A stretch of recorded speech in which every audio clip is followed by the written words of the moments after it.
Es un placer daros la bienvenida a esta séptima edición de la Jornada Vida Adulta en el Autismo, que esta vez realizamos de forma online. Muchas gracias a todas las personas que nos acompañáis. En esta edición de la Jornada de Vida Adulta en el Autismo lleva por título Aspectos jurídicos esenciales en el relevo familiar y ha sido coordinada y organizada por la Comisión Técnica de Trabajo y Estudio de Vida Adulta, Empleo y Envejecimiento de Autismo Madrid. Hablaremos sobre la Ley 8/2021 que reforma la legislación civil y procesal para reforzar el apoyo a las personas con discapacidad en el ejercicio de su capacidad jurídica. Antes de comenzar, os comento que los ponentes no pueden veros ni escucharos para evitar interrupciones en las ponencias, ya que sois más de 200 personas las que os habéis inscrito.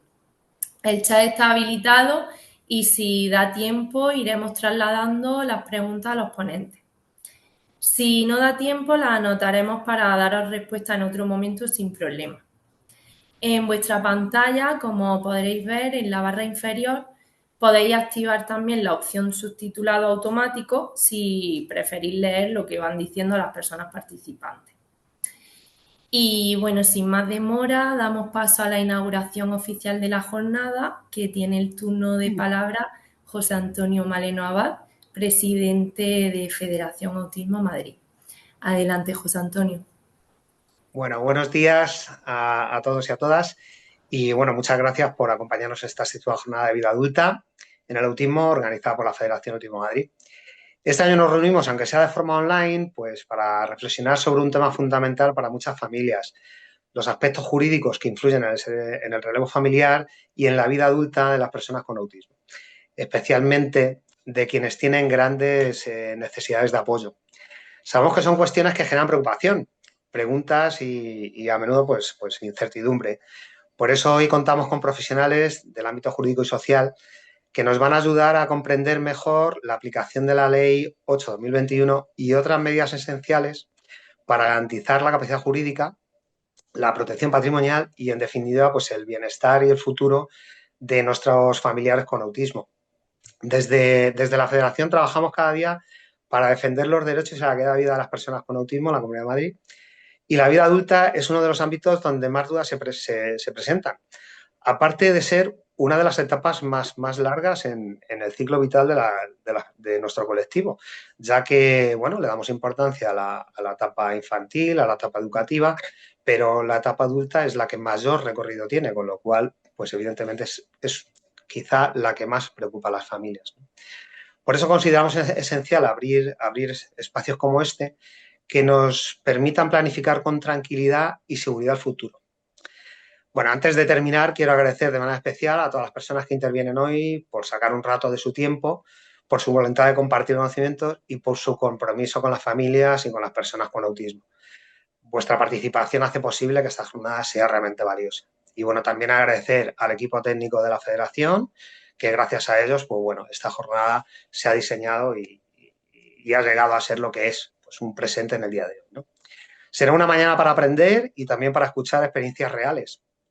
Deseo pues que sobre todo sea útil para todas las personas que nos acompañáis y bueno, daros las gracias por estar aquí y sin más, pues dar comienzo a las jornadas. Espero de verdad que sean útiles.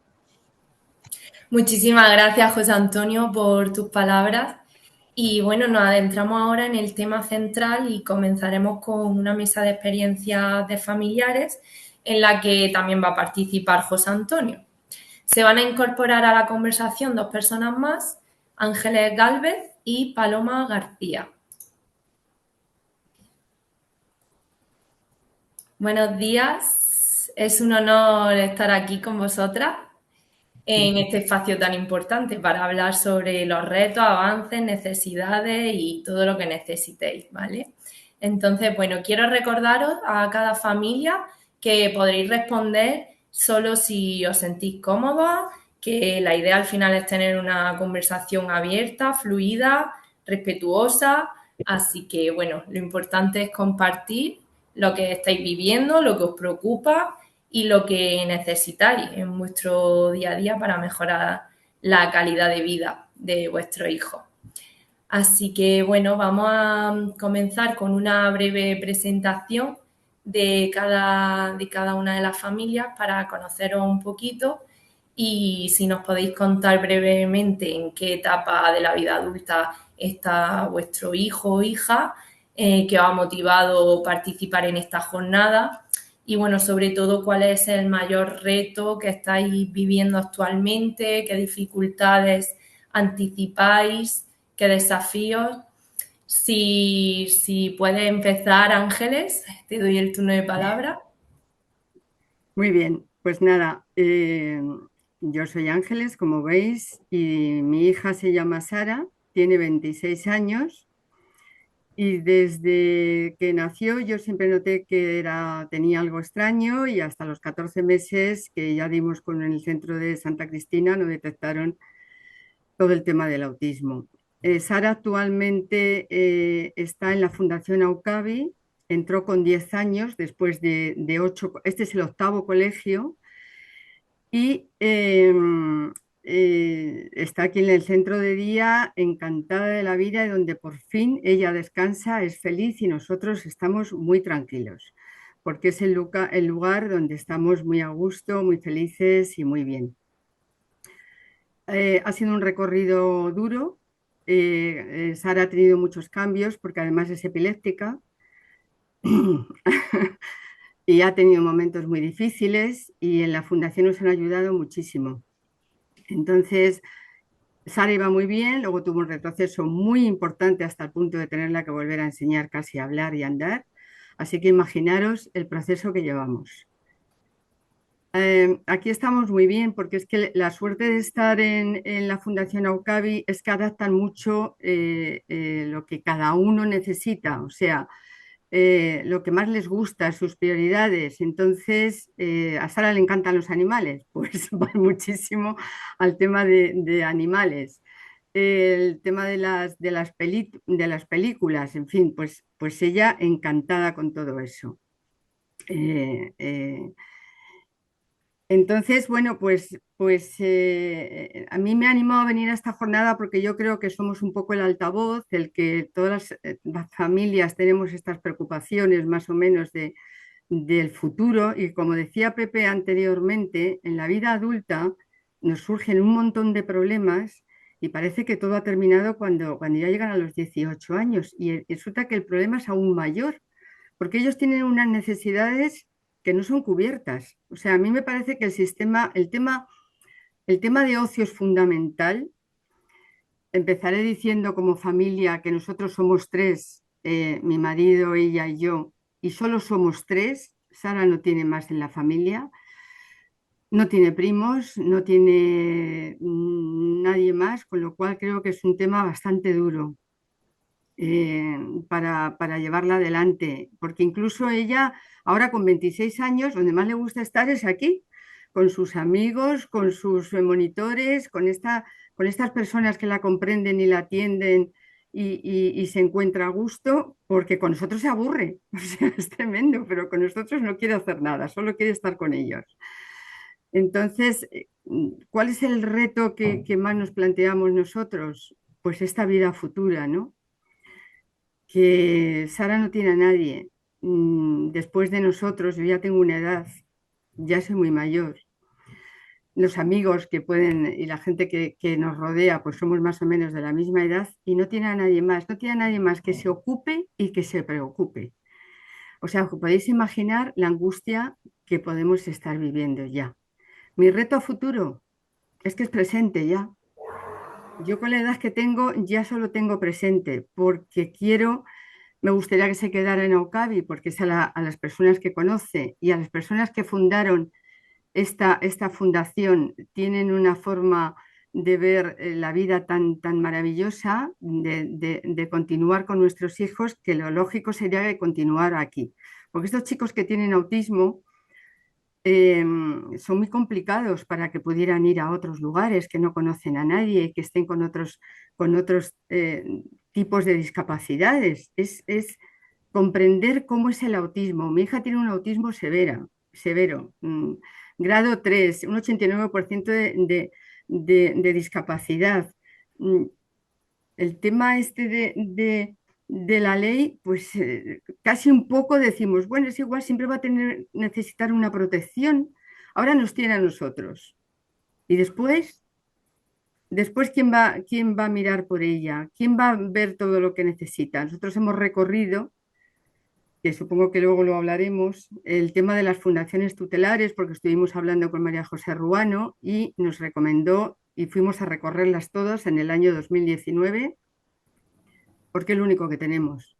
Dependemos de las personas, o sea, cuando hicimos la incapacitación a Sara, que fue muy ardua, porque fue un momento muy duro, porque presentarla en ese juicio nos costó muchísimo, pero bueno, es verdad que las personas que la atendieron, los magistrados, no sé cómo se llama, fiscal y tal, fueron muy humanos, se dieron cuenta rápidamente, pero tuvimos que pasar por ese tema tan duro para nosotros no sé, tenemos esa preocupación de quién se va a ocupar de esa protección para mi hija cuando no estemos nosotros. Yo me emociono mucho hablando de este tema, pero es que Ya, Ángel, es pues normal.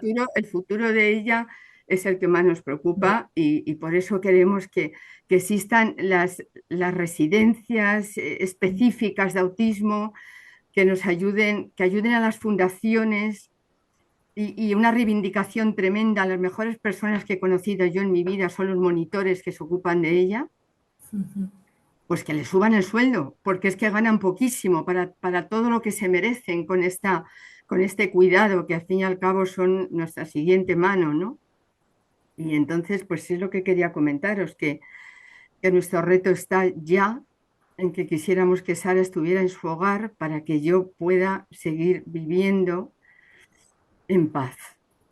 Muy bien, Ángeles, muchísimas gracias porque creo que has descrito una realidad que está en todas las familias en vuestro lugar. Así que, bueno, muchísimas gracias de verdad, Ángeles. De nada. Eh, Le doy el turno a Paloma, si nos puedes contar un poquito tu experiencia y hablarnos sobre tus preocupaciones y retos en esta etapa.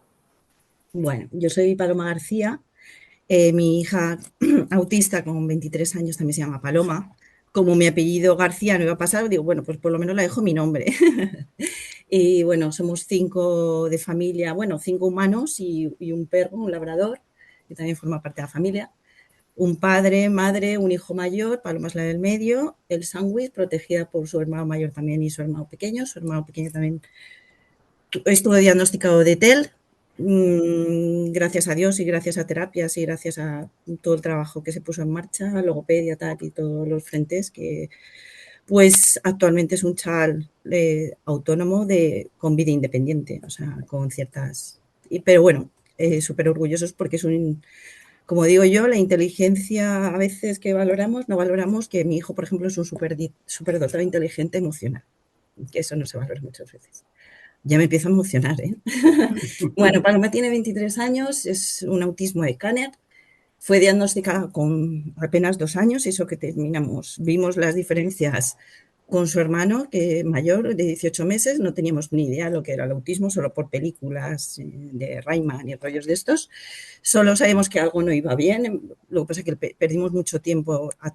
Gracias a Dios, eso es lo que se ha conseguido ahora con Amitea y otros recursos en salud, que pues porque perdimos mucho tiempo hasta que definitivamente te diagnostican. Pero bueno, con 2 años ya nos tocó Rosa Ventoso, que fue una eminencia, bueno, hoy estará desde el cielo viéndonos y otra vez me emociono porque No te preocupes, Paloma. fue un trato muy humano, aparte de profesional. Rosa Ventoso nos trató muy bien, nos dijo las cosas muy claras, que nos tenemos que poner las pilas, pero nos dio esperanza. Tiene una discapacidad del 75%, un grado de dependencia 3, un grado de apoyo 2-3. A ver, su autismo es comunicativo, tiene lenguaje verbal sencillo, frases sencillas, directas, pero tiene un sistema de procesamiento como autista con un tiempo de respuesta de casi 8 segundos, por lo tanto no puede mantener una conversación, hay que esperar de una pregunta a otra para que procese durante esos 8 segundos y te pueda responder, y preguntas muy literales, muy concretas. Todo necesita agendas visuales de apoyo para anticipación, cambios, todas historias sociales, aunque entiende el lenguaje verbal, y sobre todo en temas de cambios y frustraciones. Fue diagnosticado lo que he comentado, bueno, se escolarizó en una escuela infantil con 2 años, pero hace 21 años, pues los profesionales todavía no se habían puesto las pilas en autismo, estábamos un poquito en pañales, pero bueno, hicieron lo que pudieron. Luego, con 3 años, en una escuela, en colegio público, con aula TEA, un aula preferente, y ahí estuvo 13 años. Con 13 años, como no promocionó a educación secundaria, pues nos invitaron a educación especial, y por las circunstancias particulares, estas son decisiones muy difíciles de los padres, que no sabemos si siempre tomamos las mejores o peores, pues optamos por educación especial en vez de colegio específico de autismo. ¿Por qué? Porque Paloma observa e imita. Ya tiene muchas estereotipias, manías, inflexibilidades, y consideramos que se puede beneficiar más de una diversidad de otras, de mayor diversidad, no solo específico de autismo, pero siempre y cuando ese centro en el que finalmente entró con 13 años tuviera conocimientos, por supuesto, y le dieran el apoyo de autismo. Y luego desde casa, pues terapia específica siempre ha tenido de autismo. Y así fue, y estuvo pues hasta en este centro anterior al que está actualmente, estuvo en EVO, talleres y transición de vida adulta. Y luego, bueno, pues cuando 21 años teníamos que buscar un centro ocupacional que la acogiera, pues tuvimos muchos noes por no tener grado de conversación, y gracias a Dios, otra vez mi emoción, encontramos la Fundación Gil Gayarre, el COFOIL de la sede de la granja, y bueno, yo ahí fui ya como otro no, pues no. Nos acogieron con los brazos abiertos. Yo, como ya después de tantos noes, hablé mucho de las limitaciones de Paloma, pero también hablé de sus grandes capacidades. Y porque no tiene discapacidad, entre comillas, intelectual, pero le frena, pues eso, su autismo comunicativo. Y dije, pues eso, sus capacidades. Pero aquí nos dejaron llevar por eso sus limitaciones. Y de repente, pues nos vimos totalmente acogidos, y lleva 2 años en el Cofoil de la granja, en la carretera de Burgos, ya te digo, la Fundación Gil Gayarre. Y bueno, que lo único que puedo decir en estos 2 años, agradecimiento por apostar por ella, porque actualmente su profesora de taller, yo creo que es la tercera persona que la conoce mejor en tan solo 2 años, por la buena voluntad. Y además se están poniendo las pilas en tema TEA, lo están dando todo. Y bueno, pues muy agradecida. Y bueno, ahora retos, bueno, desde que primero Paloma ya al tener 23 años está en la etapa adulta, ahora está más tranquila, pero también porque está más tranquila, porque la conocemos más, porque en estos chicos los tenemos que ir conociendo y no terminamos de conocerlo. Yo cada día conozco más a mi hija y la pido perdón muchas veces por cosas que me di cuenta que está sufriendo, que me está manifestando y que yo no soy capaz de adivinar, ¿no? Tenemos actualmente la patria potestad rehabilitada, que está ya derogada por la antigua ley. Estamos esperando que nos llame el juez. Bueno, nos han dicho que esperemos, que no hay problema. Nosotros, además, por suerte, en la familia tenemos una procuradora, entonces, bueno, pues está ahí pendiente. Y pasaríamos a, bueno, en caso de esta ley, la curatela representativa, ¿no? Por desgracia, por suerte, ¿no? Por Paloma, por su nivel de apoyo 2-3, pues sabemos que es una curatela representativa, pero siempre en esta ley respetando sus intereses, teniendo en cuenta en todo momento su voluntad, adaptándola a su sistema alternativo de comunicación, a su lenguaje, a una lectura fácil, a sus preferencias. O sea, esta ley lo que marca, a diferencia de la anterior, es que, aun teniendo el caso más extremis del nuestro, de los 2-3 papis que estamos aquí de curatela representativa, si es nuestro caso de 3, perdón, si he generalizado, que tenemos que respetar su voluntad. O sea, ellos tienen que tener la capacidad de elegir, de seguir eligiendo su ocio, su vestimenta. Yo a mi hija, por ejemplo, por soltar un chascarrillo, mi hija, es súper coqueta, le encanta maquillarse, entonces yo no le puedo decir que se ponga esto o no otro. Si un día vamos a salir a cenar, le tengo que dar tiempo para elegir su maquillaje, ponerse su falda, o sea, la capacidad de elección en todo, en colocar su habitación, en elegir si quiere ir a un ocio o no, un deporte o no, y siempre adaptándolo, siempre no solo estoy hablando de Paloma, adaptándolo eso pues, o con lectura fácil o con sistemas alternativos de comunicación o pictogramas, adaptándolo para que ellos lo entiendan y siempre tengan ese poder de decisión, siempre. Retos actuales, pues mira, como padres no tenemos el testamento, somos un desastre, tenemos patrimonio protegido, que en ese aspecto puedo decir que la Fiscalía de Discapacidad se porta fenomenal, no podemos hablar mejor de la Fiscalía, porque en la rendición de cuentas, se lo digo a todas las familias que se animen, que dicen, ay, qué horror, hay que rendir cuentas al Ministerio Fiscal, y lo vemos que no, y yo que soy muy bromista, digo que no, fiscal, no lo relacionéis con Hacienda, que es, de broma, la Fiscalía es capacidad, es humana, son humanos y si te falta alguna cosita enseguida te dicen, no, mándamelo rápido, y de verdad, ya te digo, la Fiscalía funciona muy bien y muy humano. Y la rendición de cuentas del patrimonio, que a nadie le asuste.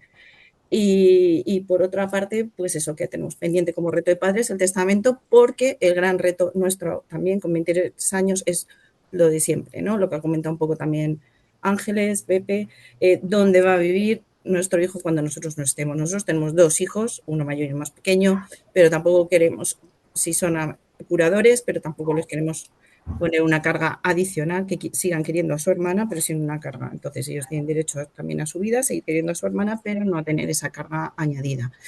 Entonces, ¿dónde va a vivir? Residencia, piso tutelado, que está el tema muy complicado, pues en función de ese escenario el testamento nos va a variar.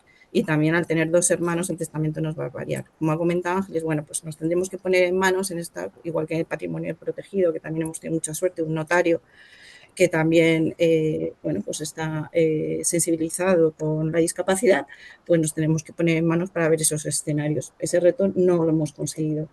Lo tenemos ahí como asignatura pendiente. Y en el reto de Paloma, pues autonomía, sobre todo diaria, en casa la tiene semi conseguida, pero no. Por eso tiene esa discapacidad de 75, ese grado 2-3, porque es capaz, por ejemplo, de ducharse, sí, pero es capaz también de quemarse si no conseguimos la temperatura adecuada de la ducha, sí. Siempre va a necesitar ese apoyo. Y retoquemos también que gracias a la Fundación Gil Gallarre en la granja pues hemos solicitado la promoción a autonomía gracias a ellos y estamos esperando que la Comunidad de Madrid pues nos dé esa ayuda. Y no sé, por ahora. Muy bien, muchas gracias Paloma, muchas gracias. Creo que igual que Ángeles has descrito muy, muy bien los retos. Gracias. Bueno, gracias a la Federación por invitarme y si estoy aquí es porque sabemos el diablo viejo por diablo que por viejo, ¿no? Por viejo que por diablo, perdón. Y gracias a todos los participantes y oyentes. Bueno, pues ahora soy Pepe, padre de 2 chicos, de Alonso y de Diego. Bueno, el núcleo familiar lo formamos pues su madre, Alonso que es quien tiene autismo, Diego, que es su hermano mayor, un perro y un gato. O sea, en este caso tenemos perro y gato. Alonso fue diagnosticado con 2 años y medio. Evidentemente teníamos el referente, como decía Paloma, teníamos el referente de Diego, de su hermano mayor, y veíamos que los avances o el recorrido que llevaba Alonso no era el mismo, ¿no? Y nos saltaron señales de alarma de que algo ocurría. Alonso tiene una afectación severa, no tiene lenguaje verbal, pero bueno, se comunica. O sea, Alonso tiene capacidad de comunicación porque lleva un comunicador digital.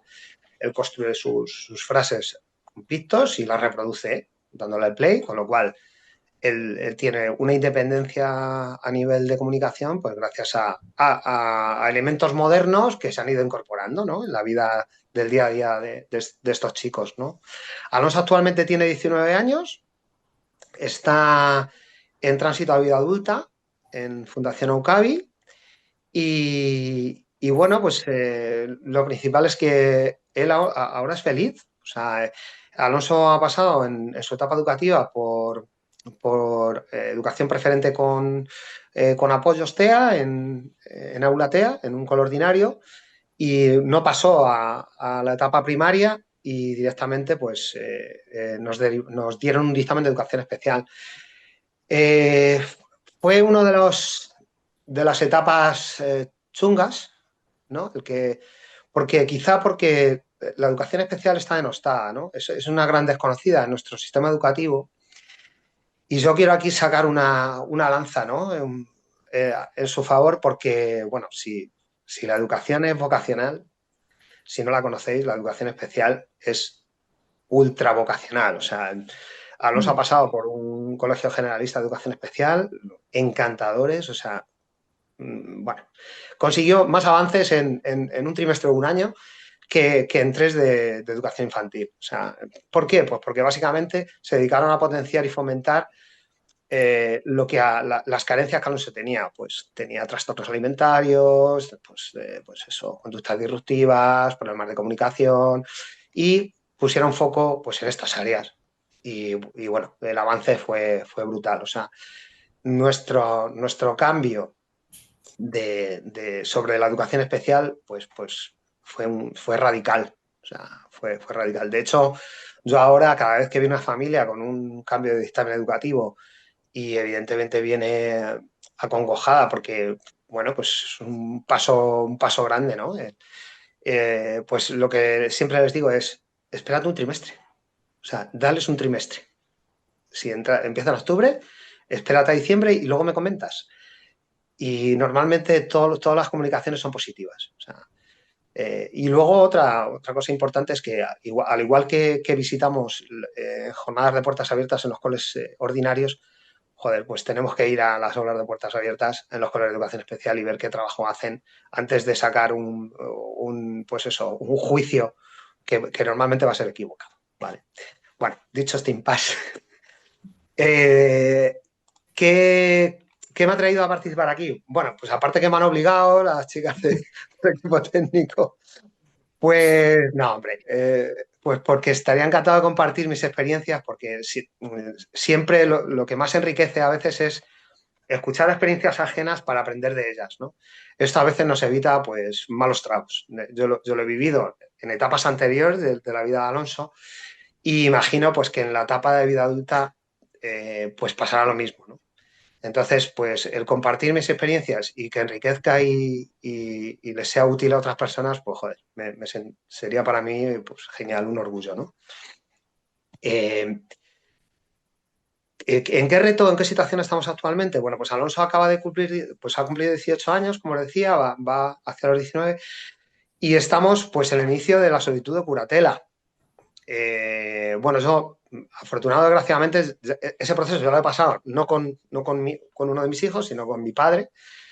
Mi padre estaba tutelado con la ley anterior por mi madre falleció y bueno, hubo que hacer el cambio de medidas y establecer un cuidador, que en este caso fui yo, ¿no? Mis hermanas decidieron que fuera yo, ¿no? Entonces, bueno, he pasado por ese proceso arduo, lento, pero bueno, afortunadamente hay personas humanas en todas las organizaciones y bueno, aunque lento, porque la justicia en el siglo XXI, desgraciadamente, evolucionan casi todos los aspectos de la vida, pero la justicia sigue ahí con los legajos. Pero bueno, afortunadamente es eso, hay personas detrás en esta administración, detrás de estos protocolos, estos procesos y bueno, al final es un proceso que como cualquier otro pues finaliza y ya está, ¿no? Pues nos enfrentamos a eso, al proceso de inicio de la curatela y bueno, pues al cambio pues eso, de la etapa educativa, aunque se entra en vida adulta, a otro recurso que seguramente en el caso de Alonso, bueno, seguramente será el centro de día, ¿no? Pues con la angustia de la falta de plazas, ¿no? Pues eso, de las listas de espera, de pues cuánto tiempo tardan en darme una plaza. Bueno, hay un colchón hasta los 22, pero bueno, no deja de ser una preocupación dentro de la familia, ¿no? Para el futuro, ¿qué pedimos para el futuro? Pues nada, muy sencillo, ¿no? Pues que Alonso sea feliz y que se rodee de gente que le quiera. yo creo que tampoco es complicado, ¿no? Pues parece ser que sí, ¿no? Pero bueno, este deseo lo tenemos con Alonso y con su hermano mayor, ¿no? Al final todos queremos que nuestros hijos, pues eso, sean felices y que se rodeen de gente que les quiera, ¿no? Y que tengan sus necesidades cubiertas, ¿vale? Alonso, como os he dicho antes, tiene una hermana mayor, pero como bien decía Paloma, pues no podemos responsabilizarle al 100% de su cuidado, ¿no? ¿Por qué? Pues porque tiene derecho a desarrollar una vida propia, ¿no? Evidentemente hay una gran relación entre... A ver, que se me... Es un impasse que tengo que tomar, coger aire, ¿vale?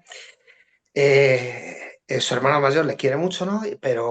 Y hay una gran unión entre ellos, pero no podemos pedirle eso.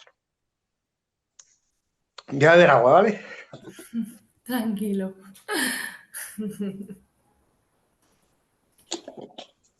Yo me preparo la agüita. Entonces, pues bueno, la preocupación que tenemos es esa ahora, pues el cubrir la siguiente etapa, que es el centro de día. Centro de día que, bueno, que claro, las ideas se te amontonan en la cabeza, ¿no? Y siempre piensas, bueno, centro de día, pero ya lo siguiente es la residencia. Y bueno, yo un consejo que os doy, yo lo intento hacer, ¿vale? Pero es vivir el día a día y solucionar los problemas día a día, ¿no? Bueno, vamos a solucionar esta etapa, que es el centro de día, que tendrá un recorrido X, esperemos que largo, esperemos que el recorrido sea largo, ¿no? Y bueno, luego afrontaremos el siguiente, ¿no? El siguiente problema, que será un recurso residencial seguramente, ¿no? Bueno, pues con los graves problemas que hay también en esos recursos, pues volvemos a las listas de espera, volvemos a recursos específicos, necesidad de recursos específicos, etc., etc., etc., ¿no?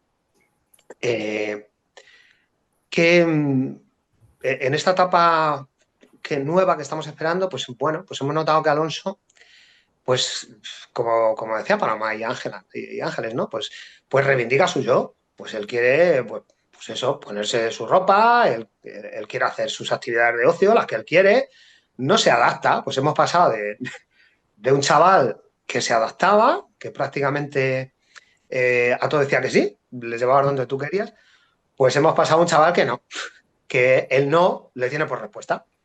To y to. Bueno, como ya habíamos pasado por esa etapa con el mayor, pues no nos ha sorprendido mucho, ¿no? Pues lo hemos visto como algo natural. El hecho de que tenga autismo no quiere decir que sea pues un chaval que reivindica sus gustos, pues eso, sus deseos y su ocio, ¿no? O incluso sus comidas. Bueno, pues es natural, ¿no? Al final, pues tenemos que dejarle ese espacio para que crezca y se desarrolle, como cualquier otro chico, ¿no? Bueno, una cosa que nos preocupaba muchísimo y no sé si os sirve de experiencia era la sexualidad, ¿no? El descubrimiento de su sexualidad, ¿no? Quizá los que teníamos prejuicios éramos su madre y yo, ¿no? Porque él se lo ha tomado de una naturalidad total. O sea, afortunadamente él ha descubierto su sexualidad como cualquier otro chaval de su edad, pautando dónde y qué puede hacer, evidentemente, pero quizás no. Teníamos más miedos su madre y yo en esta fase de la vida, ¿no? El descubrir su sexualidad que él mismo, ¿no? Teníamos nosotros más prejuicios. Ha sido una etapa que nos preocupaba mucho y ha resultado ser súper naturalizada. O sea, que ha pasado sin pena ni gloria. O sea, vamos, afortunadamente era exagerada nuestra preocupación, ¿no? Y bueno, y nada más. Luego ahora, pues, a partir de ahora, pues, a ver, pues entendemos que como federación, aquí como padre, pero como federación, pues el facilitar el acceso a los recursos de vida adulta, eliminar lista de esperas. Como decía Ángeles, pues que los profesionales estén bien pagados. Eso pasa porque se actualizan automáticamente los convenios que hay firmados con las comunidades autónomas, en este caso con la Comunidad de Madrid, pues para que si sube un 10% en los convenios de estos trabajadores, pues evidentemente las entidades que están dando esos servicios automáticamente vean revalorizados sus convenios para que puedan seguir pagando a estos profesionales y no tengan que que reducir plantilla y al final redunde en una baja de atención o pues eso, en una baja en la calidad de las prestaciones que se hacen, ¿no? Porque al final la mayoría de las entidades detrás hay padres, entonces ningún padre va a entender que se merme calidad en la prestación de los servicios, ¿no? Y bueno, y a partir de ahora, pues lo que nos digáis.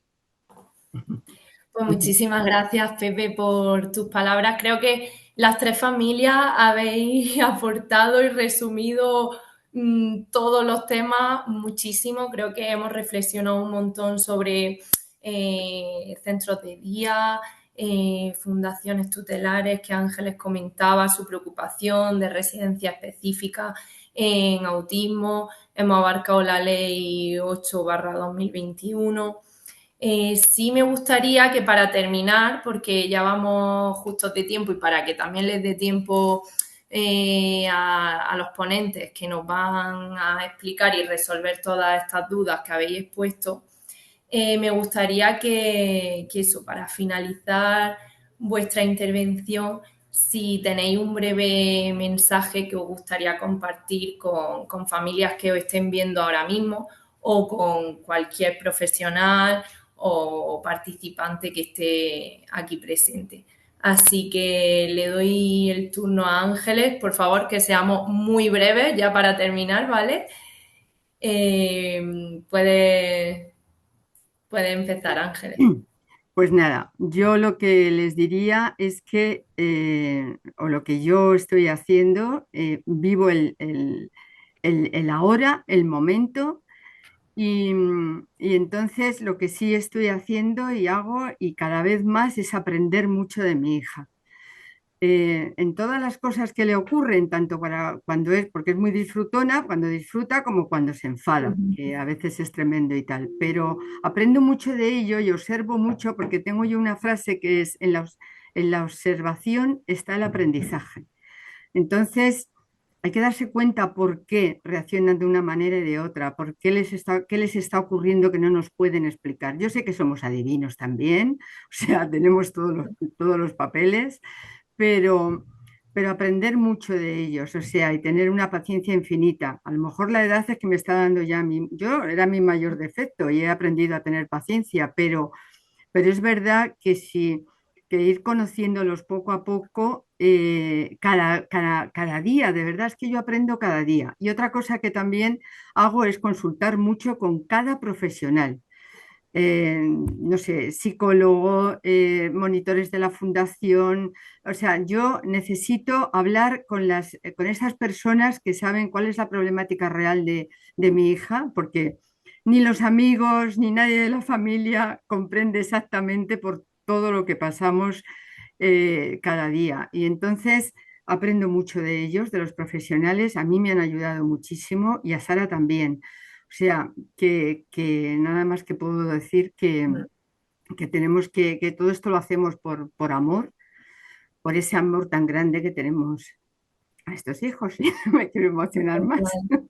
Muy bien, Ángeles, sí, yo creo que es fundamental tanto conocerlos como también informarnos con todos los profesionales, así que sí, totalmente. Paloma, tu turno, un breve mensaje, consejo o Sí, recomendación para las familias. bueno, primero iba a decir antes, perdón, un segundo, rápido, rápido, dos retos que se me han olvidado, pero no de cara a interno o externo.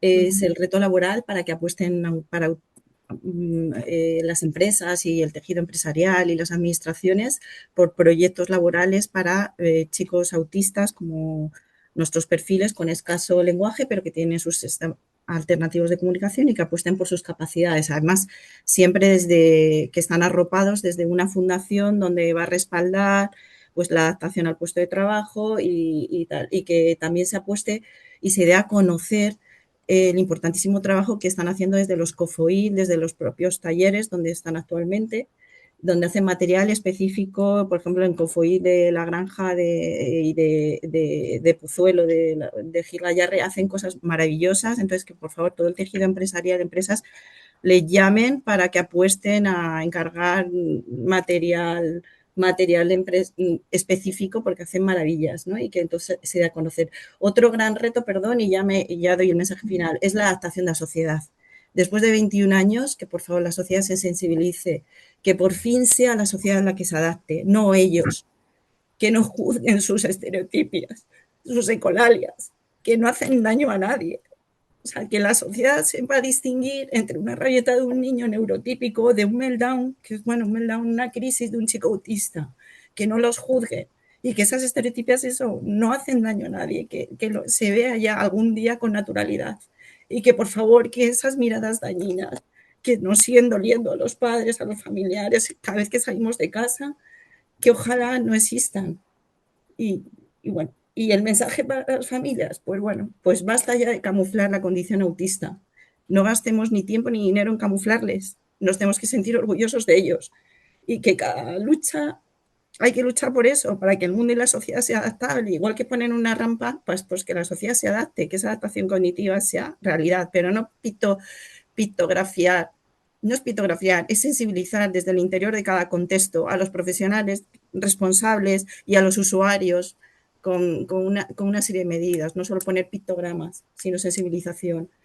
Y bueno, y que en todo momento, pues le digo a las familias que disfruten de su hijo, que tengan en cuenta sus intereses, que no proyecten nunca los intereses de sus otros hermanos o de los hijos neurotípicos, sino que se fijen realmente en los intereses de sus hijos. Y que en la etapa brutal de 3 a 12 años, que por favor, que no se dejen llevar por todos los frentes abiertos brutales que tenemos, que tienen, y que, bueno, yo como soy atlética, pues que eso, lo que decía un poco Pepe, partido a partido. Yo me he perdido mucho de mi hija por correr y esta terapia y la otra, y hacer esto y lo otro, y este objetivo y tal. Por favor, que disfruten. Ahora estoy disfrutando de mi hija, pero me he perdido muchas etapas. Entonces, eso, partida a partida. Y abandonar el sentimiento de culpa, por favor. Que llegamos a donde llegamos, que no somos superhéroes. Y bueno, agradecimiento a todos los profesionales jurídicos para esta ley, jueces, fiscales, defensores judiciales, abogados, notarios, procuradores, que yo siempre he tenido, de verdad, un trato buenísimo y eso. Y lo único, agradecimiento también a mi hija por enseñarnos a la bondad infinita que van a enseñaros vuestros hijos y a la familia que te enseña a relativizar y a dejarte de ñoñerías y disfrutar de la vida desde lo más sencillo. Gracias, Paloma. Perdón. Nada. Pepe, un brevísimo mensaje para las familias Bueno, y que con yo esto también, daremos paso a la ponente. que yo también soy atlético. Lo notaba, Bueno, pues sí, como decía tanto Ángeles como Paloma, pues vivir el presente. A ver, es cierto que a todos nos preocupa el futuro, ¿no? Y miramos hacia el futuro, pero no podemos perdernos el presente de nuestros hijos. Tenemos tanto que compartir con ellos y ellos tienen tanto que compartir con nosotros que podemos hacer muchísimas cosas. O sea, no podemos abandonar el presente porque nos lo vamos a perder y ya no se puede recuperar. El tiempo perdido es irrecuperable. O sea, yo os aconsejo vivir el presente con ellos. Una idea, yo siempre intento transmitir lo mismo, ¿no? Yo quiero derribar, ojalá sea posible, ¿no? Pero bueno, quiero derribar eso de que las personas con autismo viven en su mundo y os va a sorprender, pero viven en este. Entonces, bueno, pues tenemos que conseguir que el mundo no que se adapte a ellos, sino que les facilite la inclusión. Igual que facilitamos a cualquier otra persona, de otras características o tal, pues yo creo que no cuesta tanto facilitar la inclusión de las personas con autismo, porque viven en este mundo y tenemos que adaptar este mundo para que ellos también se sientan felices dentro de él, ¿no? Pues transmitiros que afortunadamente no estamos solos, que las familias con personas con autismo en su seno somos muchísimas, o sea, casi todos tenemos dentro de nuestra propia familia una persona con autismo o tenemos conocidos alrededor, un vecino, una prima, un sobrino, siempre hay alguien alrededor. O sea, afortunadamente no estamos solos y esa red de autoayuda tiene que fluir y este es un ejemplo, ¿vale? Y un mensaje final, pues eso, como decía Paloma, visibilización. O sea, afortunadamente hemos ganado mucho en estos últimos años por visibilizar el trastorno y por hacerlo presente. O sea, no podemos esconder el trastorno, ¿no? ¿Por qué? O sea, no, hay que visibilizarlo y yo me siento orgullosísimo de mis dos hijos. O sea, tanto de uno como de otro. Alonso es un valiente, es un peleón. Cada día que se levanta tiene que luchar para hacerse un hueco en este mundo. O sea, no creo que todo el mundo haga eso ni sea capaz. O sea que hay que valorarlos como son. Y son verdaderos gigantes y verdaderos valientes. Así que, y ya. Muchas gracias, Pepe. Yo creo que es fundamental vivir el presente, como habéis dicho. Pues muchísimas gracias a todas las familias, de verdad, de corazón, por compartir de forma tan generosa vuestras experiencias, vuestras reflexiones con todos nosotros. Este espacio yo creo que ha sido súper valioso para muchísimas familias que están también en vuestro lugar y sin duda las voces de cada uno de vosotros son esenciales para seguir avanzando en la mejora de los apoyos y recursos, sobre todo para la vida adulta, que es el tema que nos centramos hoy. Bueno, pues para seguir avanzando, es el turno ahora de Marta Villar García, trabajadora social de los servicios de centro de día y residencia CEPRI. Bienvenida, Marta, puedes ir activando el micro y compartiendo la pantalla. Muchas gracias. Hola, buenos días. Soy Marta, como ya os ha comentado Paula, y bueno, os cuento un poco. Muchos conoceréis los centros CEPRI. Eh, bueno, lo primero, agradecer a las familias el habernos dado su testimonio, porque sé que para ellos, para ellas y para ellos es a veces difícil em, compartir estas cuestiones con respecto al futuro, que les crean tantas incógnitas y a veces tanta preocupación. Entonces, sí que quería darles las gracias por hacer ese esfuerzo, porque de verdad que vuestro testimonio eh, les sirve mucho a otras familias. Y entre vosotras os apoyáis y os ayudáis a veces mucho más. Sois capaces de llegar mucho más a las familias que los profesionales, así que gracias. Y luego, bueno, eso, comentaros que en CEPRI trabajamos también con personas con autismo, con un grado de discapacidad que está en la franja máxima. Todas las personas que asisten estarían en una franja entre el 75 y el 100% de discapacidad, que es la franja máxima. Y también todas, excepto un caso, pero bueno, todas las personas que asisten al centro de día y residencia tienen un grado 3 de dependencia, con lo cual estamos hablando de personas con grandes necesidades de apoyo.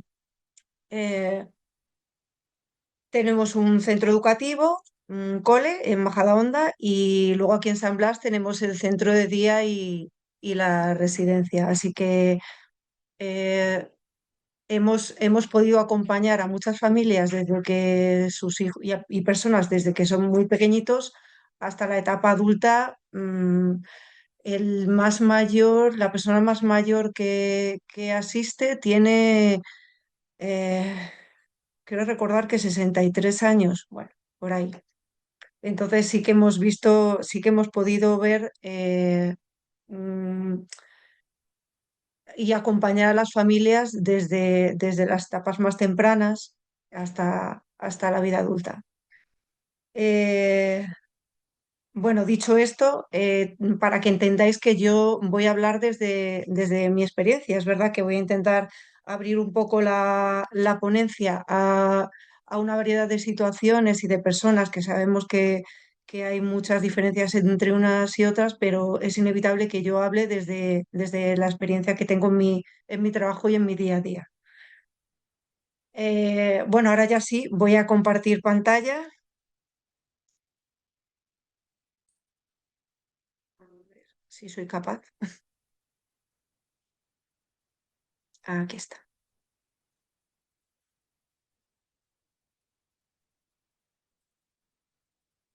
No sé si lo podéis ver.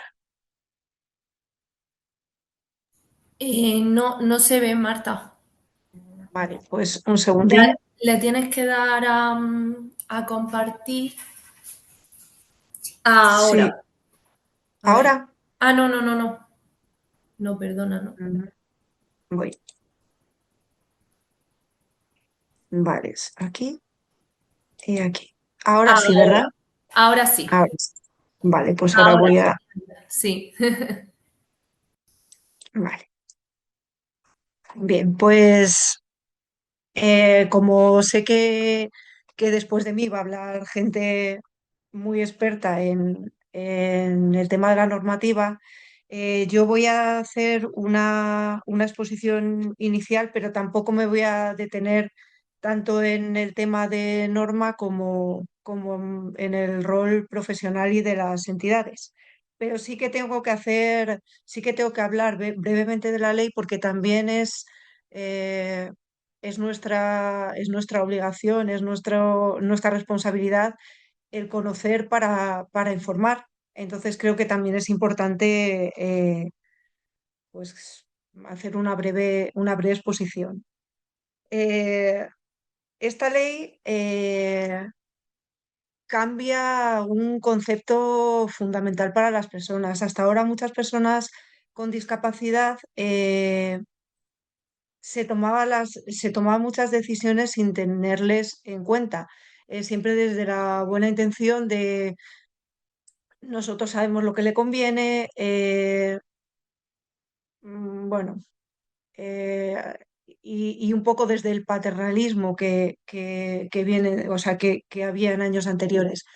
Hoy en día el paradigma ha cambiado completamente. Ahora la función que tenemos, tanto profesionales como familias, como todo el entorno, es apoyar a las personas para que sean las personas las que deciden. Y da igual el grado de discapacidad y de dependencia que tengan, el grado de afectación, que tengan problemas de comunicación, eh, siempre pueden decidir y siempre pueden elegir porque les conocemos, porque sabemos lo que les hace felices, lo que no les hace felices, y partiendo de ese conocimiento profundo de la persona, se les puede apoyar para que ellos mismos tomen sus decisiones siempre en la medida que se pueda. Eh, esta ley no es solamente un cambio de ahora dejamos de ser tutor y nos vamos a llamar curador, no es un cambio de terminología, es un cambio de paradigma y es una cuestión de derechos humanos. A ver, el origen de la reforma está en la Convención de la ONU. La Convención de la ONU, que España fue de los primeros países en firmar y también en ratificar, lo cual nos comprometía a adaptar toda nuestra normativa a sus principios. Eh, en el artículo 12 de la ONU se equipara la capacidad jurídica con la capacidad de obrar que antes estaba separada. Ahora se equipara y se devuelve a todas las personas el derecho a decidir, que antes sí que se reconocía la titularidad de derechos, pero se limitaba la capacidad de obrar. Ahora los términos están equiparados y todo el mundo tiene todo el derecho a decidir. Eh, ya no se sustituye a la persona, porque además antes ya existía la curatela, pero es verdad que no se utilizaba. A las personas se las incapacitaba judicialmente e incluso para votar, o sea, se las incapacitaba totalmente. De hecho, antes de que se fuera adaptando la normativa, sabéis que había personas con discapacidades que querían tomar decisiones, por ejemplo, muy claro con respecto al voto y no se les dejaba votar porque tenían una incapacitación total en la que ya se especificaba que esa persona no podía votar. Cuando las personas empezaron a querer romper esa barrera, bueno, los exámenes que se les hacía para devolverle este derecho, creo que casi ninguno de nosotros los hubiéramos aprobado. Y sin embargo a ellos se les exigía un conocimiento que el resto de la sociedad no tenía. Ahora esto con nuestra adaptación normativa ha desaparecido y las personas con discapacidad van alcanzando cada vez más derechos y bueno, más derechos en realidad, en general. Eh, para decidir hace falta apoyar y que los apoyos sean ajustados y adecuados a cada persona. Todas las personas son diferentes y cada persona necesita un apoyo distinto. A veces hay personas que necesitan apoyos en todas las áreas, como hemos estado escuchando a los familiares, que sería una curatela representativa, y hay otras veces que se utilizan otro tipo de apoyos porque no se necesita el apoyo en todo. Entonces, para dar el derecho a decidir, tenemos que ajustar muy bien el tema de los apoyos.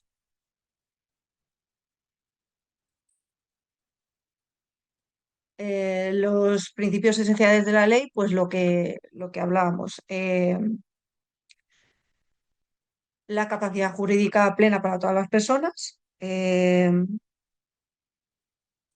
Esta ley otorga preferencia a las medidas voluntarias en los casos que se pueda.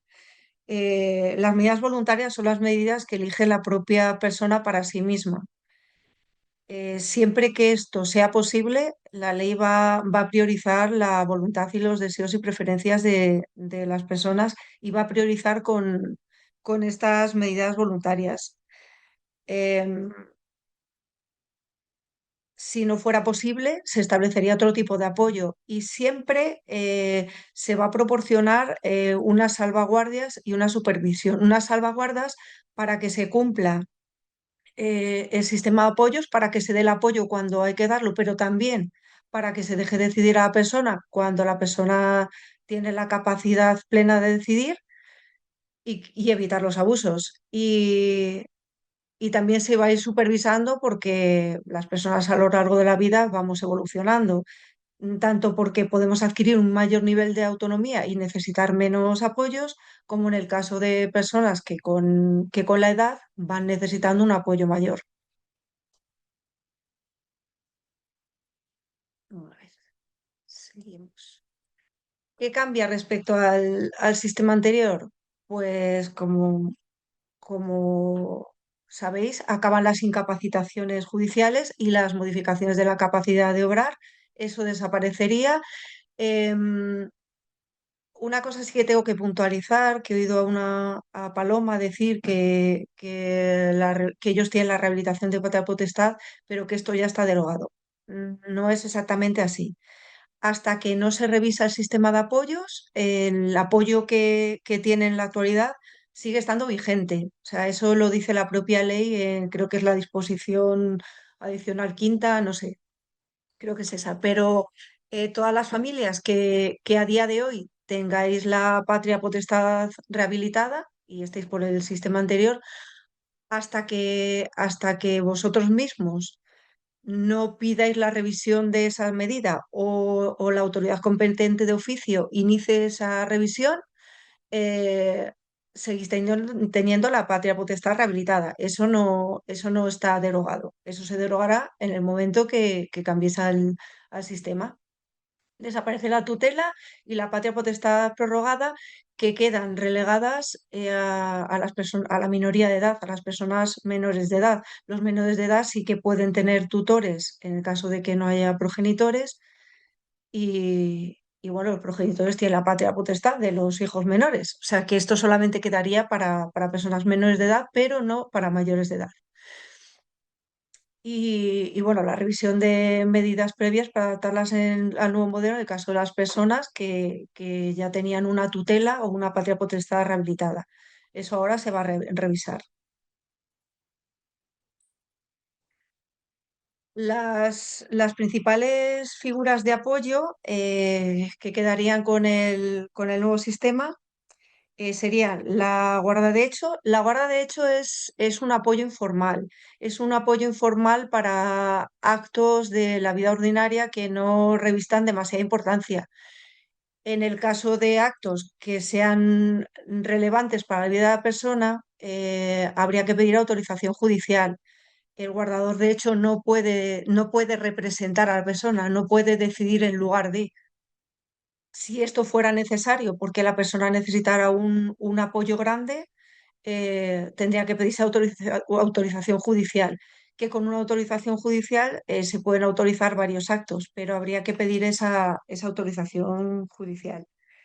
Eh, Luego, dentro de las medidas voluntarias, la autocuratela, que sería los casos en los que la persona con discapacidad establece, en pleno uso de sus facultades, una persona eh, para que ejerza la curatela eh, en un futuro, cuando necesite del apoyo de un curador, y establece también en qué áreas va a necesitar ese apoyo. O sea, es la propia persona con discapacidad la que a través de un escrito notarial decide quién le va a apoyar y en qué áreas.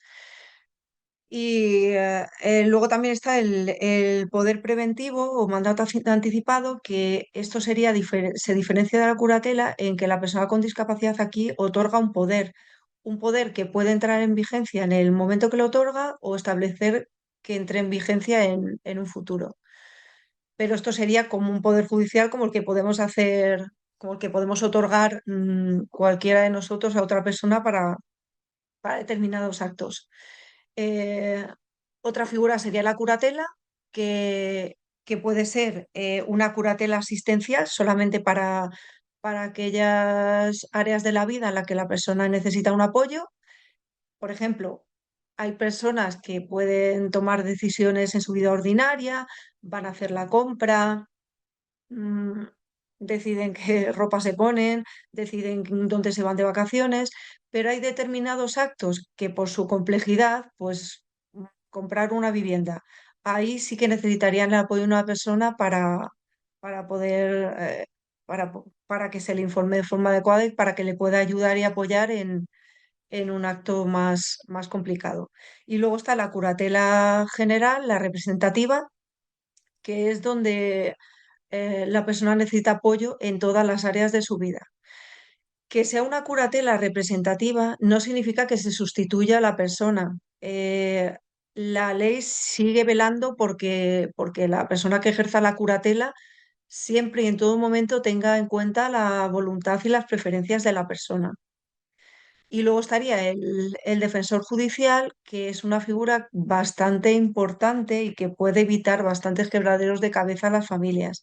El defensor judicial es una persona que puede establecer la familia por testamento y que va a mediar cuando pueda haber algún conflicto de intereses entre la figura de apoyo y la persona con discapacidad.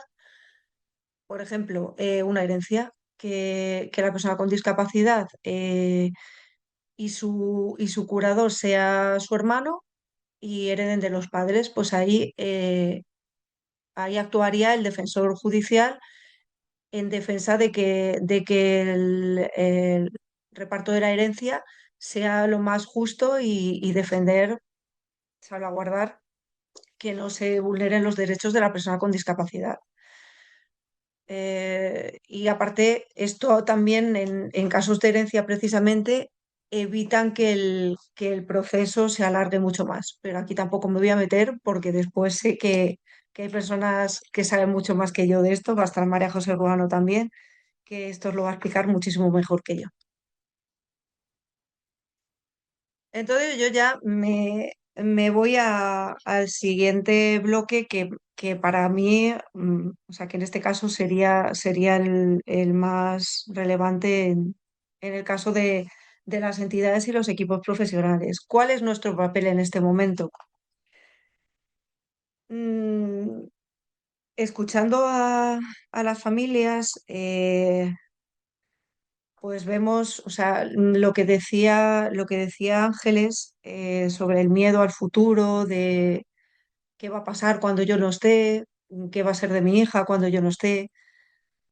Ahí entra también mucho el papel de los profesionales en el acompañamiento a la persona y a la familia, el aligerar ese peso. Es verdad que nunca vamos a suplir a los padres, nunca vamos a suplir a una madre ni a un padre, pero sí podemos dar confianza, información, acompañar para que para la familia sea más sencillo y para que la persona con discapacidad tenga una buena vida y una buena planificación de su futuro en el que se tengan en cuenta sus preferencias y su voluntad. Esto es empoderar, el acompañar, el formar, el informar, es empoderar a la persona y el empoderar a la familia.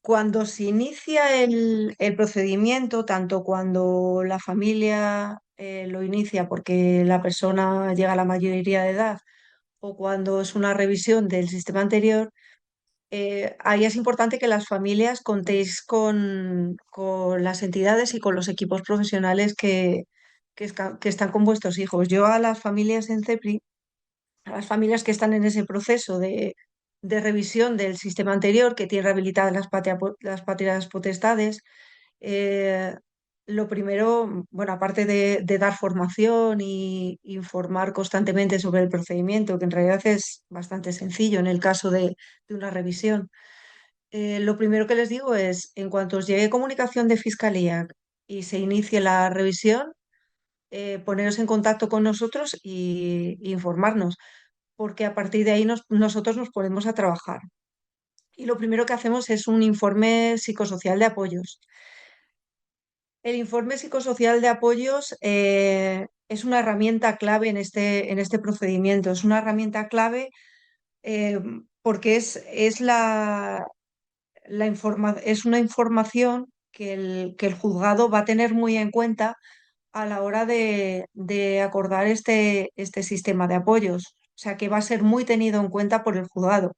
Entonces, es muy importante que el informe sea muy, muy minucioso y que en el informe se reflejen muy bien eh, las características de las personas, evaluar sus necesidades, los apoyos adecuados, el ajuste de cada apoyo, la red de apoyo natural que tiene la persona, siempre teniendo en cuenta el conocimiento que hay sobre la persona. En los casos que la persona pueda expresar cuál es su voluntad y cuáles sus preferencias, pues proteger y salvaguardar que eso se respete y que se tenga, y que, vamos, que es el eje central, que la persona decida lo que quiere para su futuro. En los casos de personas, como hablaban las familias al principio, con grandes necesidades de apoyo, que tienen dificultades para comunicarnos cuál es su preferencia y cuál es su voluntad, siempre nos queda la traducción vital que puede hacer todo el entorno de la persona basado en el conocimiento que tenemos de ella. Pero siempre, siempre hay que poner en el centro de ese informe la voluntad y las preferencias de la persona, siempre.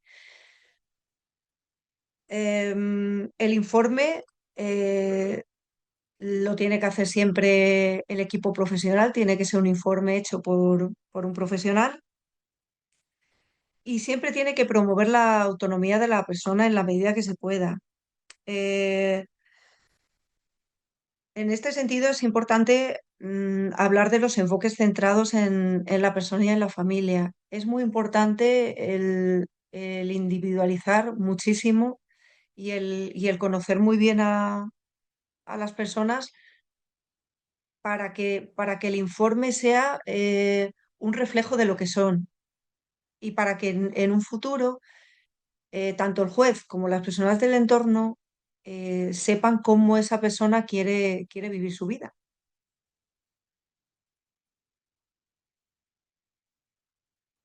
De hecho, una vez que hay una resolución judicial y una aceptación del cargo de la figura que sea, eh, se va a ir revisando el sistema de apoyos y a la vez nosotros tenemos que ir revisando este informe psicosocial de apoyos para ver si la persona ha adquirido más autonomía o por el contrario ha perdido alguna autonomía e ir ajustando y adecuando los apoyos. Aquí, a ver, Bueno, es verdad que cuando hay una autocuratela, ya es la persona la que ha establecido su propio sistema de apoyos. Ahí lo que podemos hacer como equipo profesional es acompañar e informar a la persona.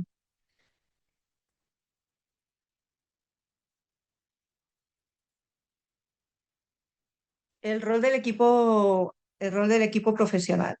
El rol del equipo profesional, Marta, perdona, no sé si te queda mucho para avisar, para que le dé tiempo al siguiente ponente, vale, vale, acelero. ¿vale? Vale, Nada, vale, muy bien. tranquila. Gracias. Bueno, pues el rol del equipo profesional, pues es un poco lo que vamos diciendo, la detección y evaluación de las necesidades de la persona, identificar no solamente la necesidad de apoyo, sino también los recursos de la persona, sus capacidades, sus potencialidades, las de su entorno, qué apoyos tiene, porque esos apoyos son los que probablemente son los que le van a acompañar en su vida. Entonces, implicar a todas las personas del entorno de la persona siempre va a ayudar a facilitarle un futuro y unos apoyos más adecuados. Eh, Implicar a la familia y a la persona en el diseño del plan de apoyos y atención personalizado, lo que venimos diciendo, la voz de la persona en el centro, la voz de la familia en los casos que la persona tenga dificultades para expresar es muy importante, el trabajar con la familia, eh, ese respeto a la voluntad de la persona, a escuchar a la persona, a evitar paternalismo, sobreprotección, que también nos puede pasar a los profesionales. eh, Acompañarles en todo este procedimiento de establecimiento del sistema de apoyo y también en las revisiones futuras, en todas las gestiones que tienen que hacer, eh, cuando hay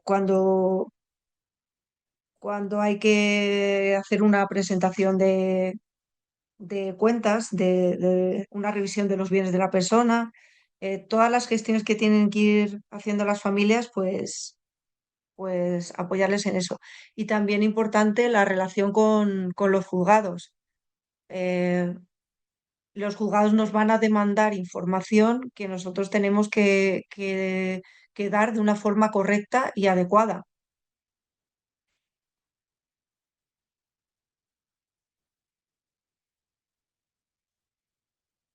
Hay que empoderar a la persona y a la familia. Esta nueva ley ya no habla de decidir por, como eran las antiguas rehabilitaciones de la patria potestad o las tutelas que implicaban la sustitución de la persona. Ahora es decidir con la persona. Para ello, importante facilitar a la persona una información clara y accesible. Ahora, eso es un derecho. Si hay tenemos que empezar, bueno, tenemos que continuar adaptando la información y haciéndola accesible. Uso de pictogramas, de comunicadores para poder informar a la persona de la mejor forma posible y entender también lo que nos está diciendo. Hacer la información accesible, sistemas de comunicación, esto ya es un derecho de las personas y nosotros tenemos la responsabilidad de facilitarlo. Formar en habilidades para la vida, en toma de decisiones, en habilidades que sean funcionales para las personas, que les sirvan para la vida, que les den mayor autonomía. Crear también espacios de apoyo mutuo para las familias, implicar a toda la familia en las entidades, implicar a toda la familia en este ciclo de crecimiento y de empoderamiento de la persona. Al final, los padres muchas veces quieren proteger a los hermanos y sin querer hay veces que los mantienen un poco aparte de la vida de la persona con discapacidad. Y nosotros pensamos que es bueno que los hermanos, sobre todo, que los hermanos se empiecen a implicar desde muy pequeños y que sigan acompañando a la persona durante toda la vida, porque al final ellos van a decidir en qué medida están, pero no encontrarnos con situaciones que hemos visto alguna vez de hermanos que llegan a la etapa adulta y que tienen que empezar a tomar las riendas de los padres y no conocen muy bien, están muy perdidos en cuanto a las entidades, no conocen muy bien las necesidades de los hermanos. Entonces, también nosotros tenemos que implicar a toda la familia y apoyar y aligerar esa carga de los padres de, no, a ver, eh, todos sois partes de la familia, y no es cargar a los hermanos, implicarlos en la vida de su hermano y que conozcan y que vean y que puedan decidir sabiendo. Yo me estaba apuntando también cosillas que decían las familias eh, en cuanto a los retos y las buenas prácticas. Retos para el futuro sería, tenemos unos cuantos retos que algunos dependen de las entidades y otros también necesitamos que nos apoyen las administraciones públicas. Hay una falta de recursos, esa preocupación que tienen las familias por acabo la etapa escolar, ahora tengo que buscar un centro de día, ya cuando voy a buscar una residencia pagámonos, para que las familias puedan vivir ese día a día que nos dicen que quieren vivir sin estar preocupados por el futuro, necesitan la tranquilidad de saber que tienen opciones de futuro, que no van a estar en un listado de espera para un centro de día o una residencia durante 10 años. En este sentido, la administración necesitamos de ese apoyo en las entidades, porque nosotros tenemos muchas ganas de crecer y de construir, pero, pero nos tienen que apoyar porque si no, esto no es ni viable ni sostenible. Eh, con respecto a las entidades, el tema de los equipos profesionales, tenemos que garantizar una estabilidad de los equipos, que las personas tengan personas de referencia. Estas personas de referencia a las que conocen bien y que les conocen bien. Esto es esencial a la hora de dar una buena vida a las personas, que se sientan seguros, que se sientan apoyados, que se respeten sus voluntades, que se les conozca bien para que esto sea posible. En las entidades nos encontramos ahora con una dificultad enorme para encontrar profesionales y para mantenerlos. Ha aumentado el absentismo laboral. Pensamos que pensamos que lo más adecuado sería mejorar la formación y los convenios profesionales, porque esto al final se traduce en una calidad de vida para la persona, es dar valor a las personas que necesitan los apoyos. Marta, Eh, perdona sí, que Zacarías. tengo ya que cortarte porque Vale, tenemos el tiempo súper limitado, ¿vale? vale, Y vale. bueno, que quiero que sepas que todos estos retos, dudas que tienen las familias y también alguna pregunta que se ha hecho por el chat, la hemos recogido, ¿vale? Para poder trasladártela tanto a ti como a todos los ponentes para que podáis resolverla, ¿vale? Vale, vale, yo he dejado aquí mi contacto de todas formas, por si alguna Genial, familia me quiere escribir o llamarme, que sin genial. problema, que aquí estamos para informar si lo necesitan. Y muchas Genial, gracias pues por contar conmigo. muchas gracias a ti, Marta. Muchísimas gracias. Yo creo que tu explicación ha sido súper necesaria para todos los que te están viendo y sobre todo muchísimas gracias a ti por acompañarnos en esta jornada. Así que bueno, voy a dar paso ahora a Gonzalo López Fando, notario de Madrid y miembro de la Junta Directiva del Colegio Notarial de Madrid. Puedes ya activar tu micrófono. ¿Qué tal? Buenos días. Hola, buenos días. Adelante. Pues nada, lo primero, muchísimas gracias por la invitación a Autismo Madrid y muchas gracias también a todos los que están asistiendo. En la anterior ponencia ya he visto que les han explicado la estructura básica del nuevo sistema de la Ley de 8/2021, ese cambio que se ha producido tan importante de pasar de un sistema de incapacitaciones a un sistema de medios de apoyo. Ya se ha establecido esa distinción, así que yo voy a intentar enfocar los aspectos más prácticos de aquello en lo que intervenimos los notarios cuando nos encontramos en situaciones de discapacidad y especialmente cuando estamos con discapacidades que afectan a personas adultas. De tal manera que voy a analizar lo que podemos hacer a la hora de nombrar tutores a los hijos, autocuratelas o bien guardadores de hecho, en la acreditación de la guarda de hecho. Me voy a centrar también en el patrimonio protegido, que me parece una herramienta muy práctica y muy útil para las familias a la hora de cubrir las necesidades de los hijos. Y luego, espero que me dé tiempo a hablar de los testamentos cuando hablamos de personas que existen en situación de discapacidad. Comenzando con lo que es la tutela o la curatela. Se acaba de apuntar hace un momento que cualquier persona puede establecer lo que se llama la autocuratela. La autocuratela consiste en designar a aquella persona que querríamos que nos asistiera si en un determinado momento nos encontramos en situación de necesitarlo. Esa disposición se hace por una persona que tenga plena capacidad de actuar en ese momento, se recoge en un testamento o bien en otro documento notarial y se comunica al registro civil. Eso presupone, y esto también es muy importante, que la persona que lo hace tiene plena capacidad, es decir, capacidad para entender y para querer. Por tanto, que comprende el alcance de su disposición y que la quiere hacer a estos efectos. Y aquí es independiente de que la persona esté o no en situación de discapacidad. Como ya se ha dicho, la discapacidad no priva a las personas de la posibilidad de actuar, sino que en su caso obliga a que se les proporcionen lo que se denominan esos medios de apoyo. Cuando ya estamos planteándonos la disposición que hacemos no para nosotros mismos, sino para nuestros hijos, ahí debemos distinguir dos situaciones. Una, cuando los hijos fuesen menores de edad. Si los hijos son menores de edad, dado que, como ya se ha dicho, se ha suprimido la figura de la patria potestad prorrogada, lo que los padres pueden hacer es nombrar tutor. El tutor solamente entraría en funciones en la medida en la que ambos padres hubieran fallecido o hubiesen quedado imposibilitados para el ejercicio de la patria potestad. Esa disposición de la tutela la hacemos los padres, de nuevo en testamento o en otro documento notarial, se comunica al registro civil y se inscribe al margen del nacimiento de los hijos. Y eso permite que, llegado el caso, el juez tenga conocimiento de esa decisión de los padres y pueda actuar en consecuencia. Cosa distinta es cuando ya nos encontramos con hijos que han alcanzado la mayoría de edad. Aquí ya no procede la tutela, porque la tutela se extingue cuando el hijo alcanza la mayoría de edad.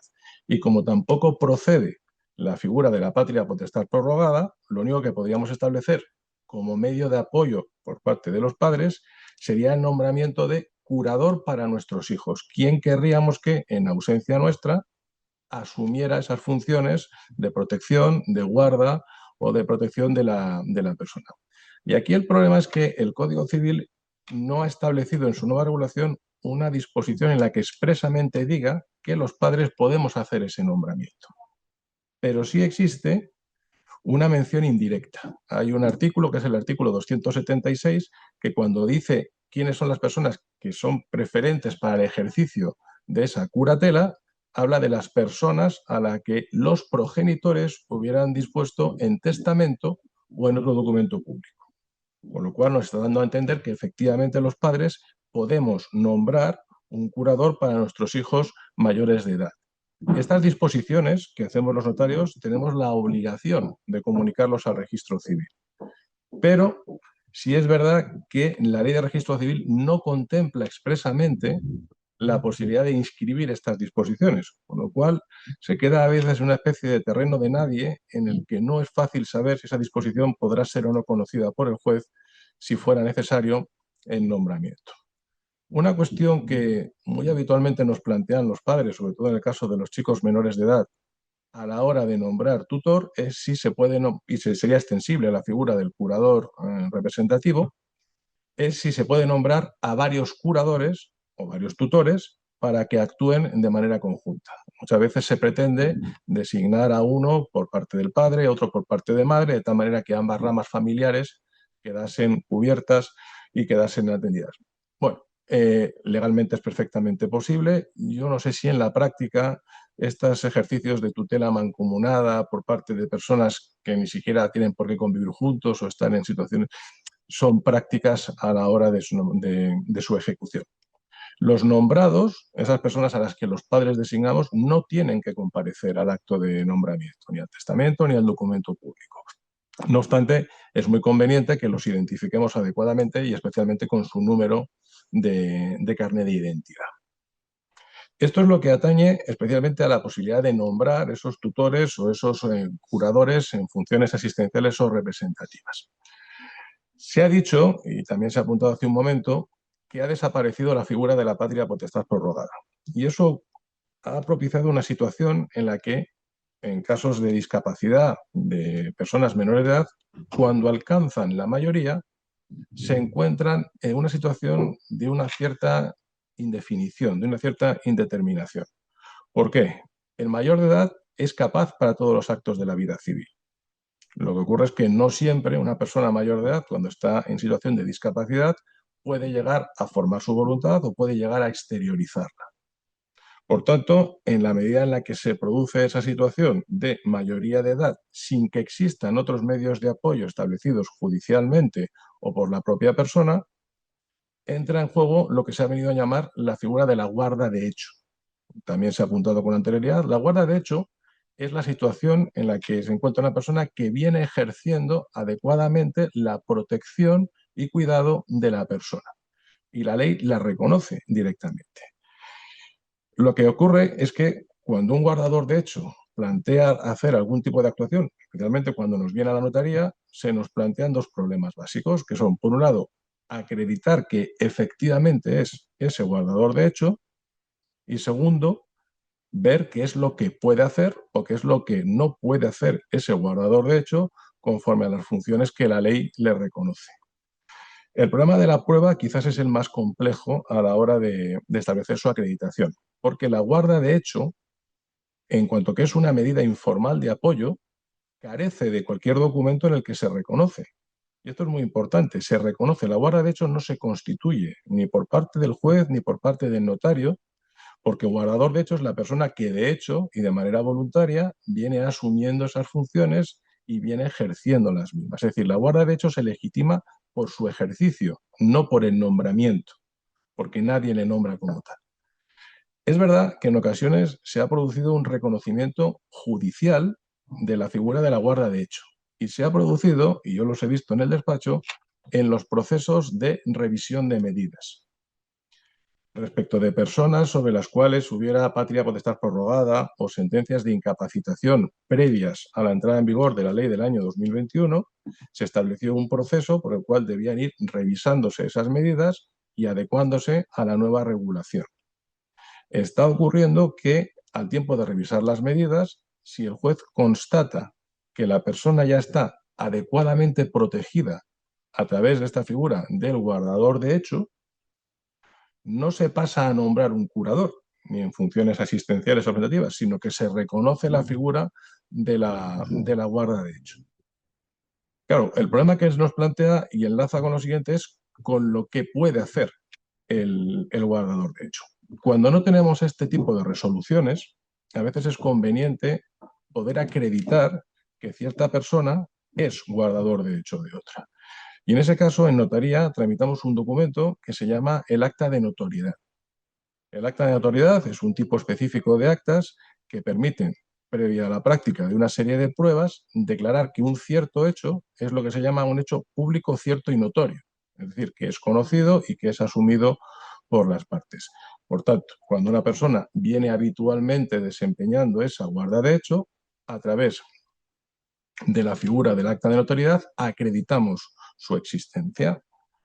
¿Cuáles son los medios de prueba? Pues la verdad es que no existe ningún listado específico de los medios de prueba, pero sí existe una serie mínimo de documentos que deberían ser aportados por los familiares que ejercen la situación de guarda de hecho.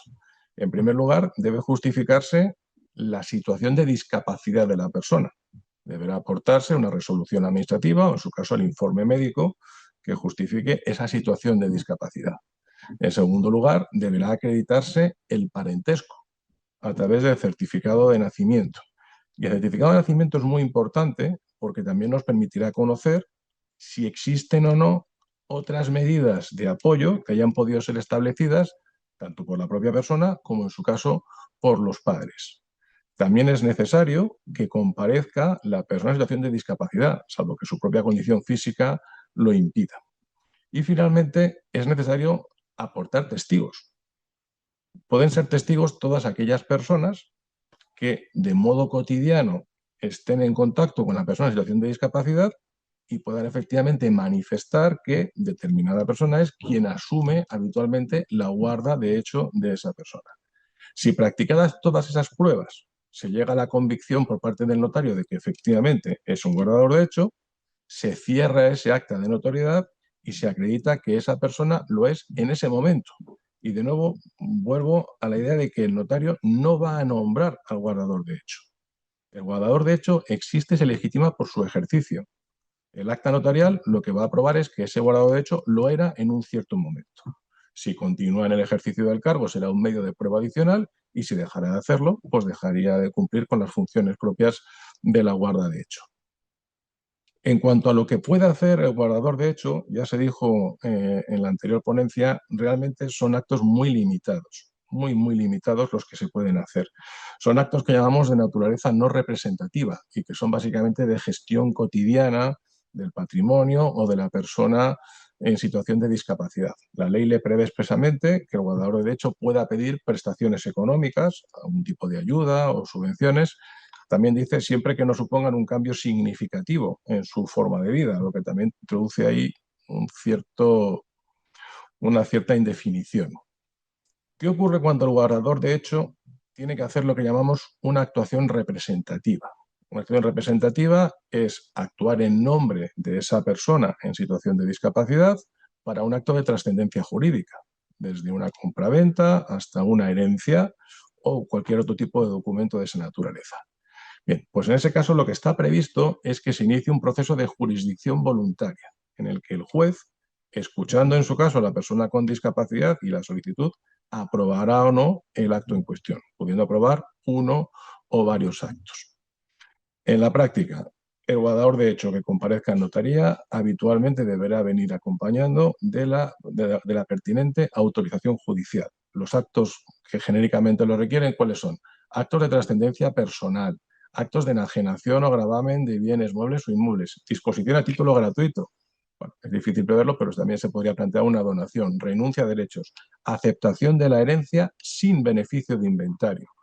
Luego haré alguna referencia en materia de testamentos. En definitiva, el guardador de hecho es la persona que de modo cotidiano está ocupándose de la gestión y cuidado de esa persona en situación de discapacidad, se legitima por su ejercicio y podremos llegar a acreditar su propia existencia a través, entre otras figuras, de ese acta de notoriedad.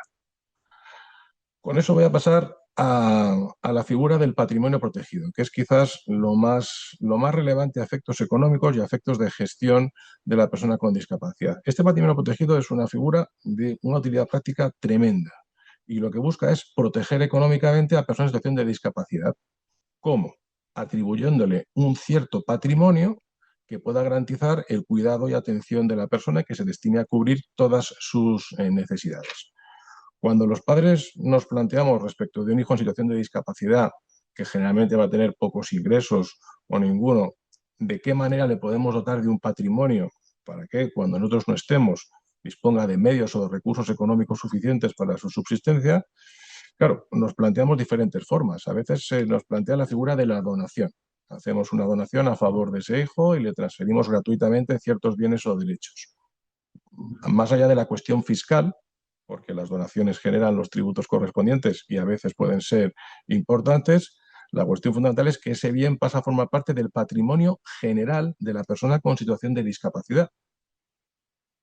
Y si esa persona no puede actuar por sí mismo por su situación de discapacidad, habrá que acudir a través de los mecanismos de asistencia o de medios de apoyo. También se plantea la figura de la herencia, pero claro, la herencia requiere el fallecimiento del testador, con lo cual los bienes quedan diferidos a un momento posterior.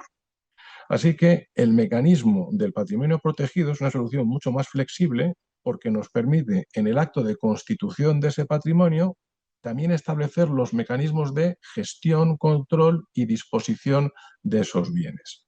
Y además, al salir del patrimonio de la persona que lo constituye y transferírselo a la persona en situación de discapacidad, quedan protegidos frente a las reclamaciones de los posibles acreedores de esa persona constituyente. El patrimonio protegido puede constituirse a favor de personas que tengan una discapacidad psíquica que sea como mínimo del 33% o física o sensorial del 65%.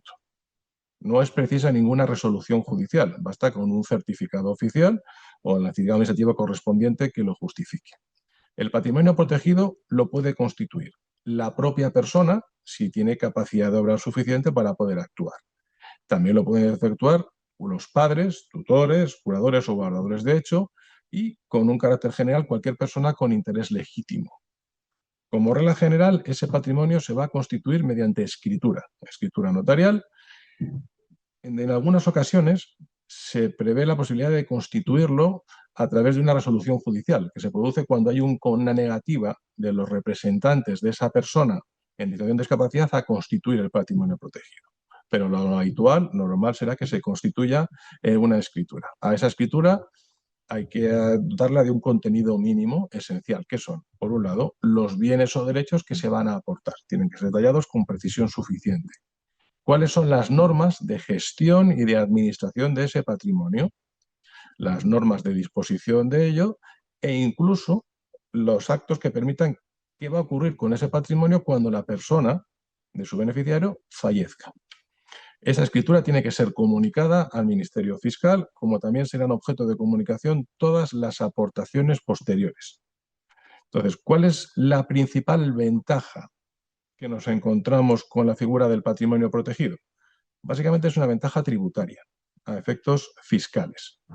El patrimonio protegido tiene hasta una cantidad que está establecida en este año en 22.450 euros para el beneficiario la consideración de rendimiento del trabajo y por tanto estaría sujeto al IRPF y en función de los mínimos exentos ni siquiera sujeto a tributación.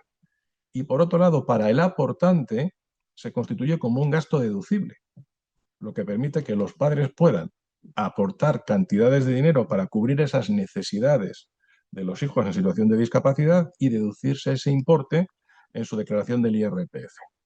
El límite de deducción está establecido en este año en 10.000 euros por aportante. Si superamos ese valor de los 22.350 euros, la aportación sigue siendo perfectamente válida, pero ya no está sujeta a este régimen fiscal, sino al régimen general de las donaciones, con todo lo que puede suponer eso. Eso en la práctica hace que la mayor parte de los patrimonios protegidos se constituyan con aportaciones de dinero, más que de bienes inmuebles.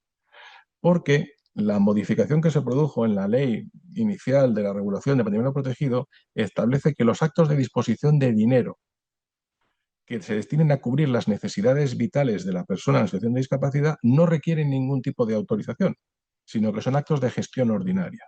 Y eso permite cubrir desde necesidades de educación especial, fisioterapia, profesionales de todo orden que puedan asistir a la persona que es beneficiaria del patrimonio. Pero no existe ninguna norma, al contrario, que prohíba que se aporten bienes inmuebles, se pueden aportar bienes inmuebles que sean objeto de alquiler y que proporcionen una rentabilidad a la persona en situación de discapacidad. En definitiva, cualquier cosa que permita cubrir esas necesidades físicas del patrimonio, de la persona con beneficiaria.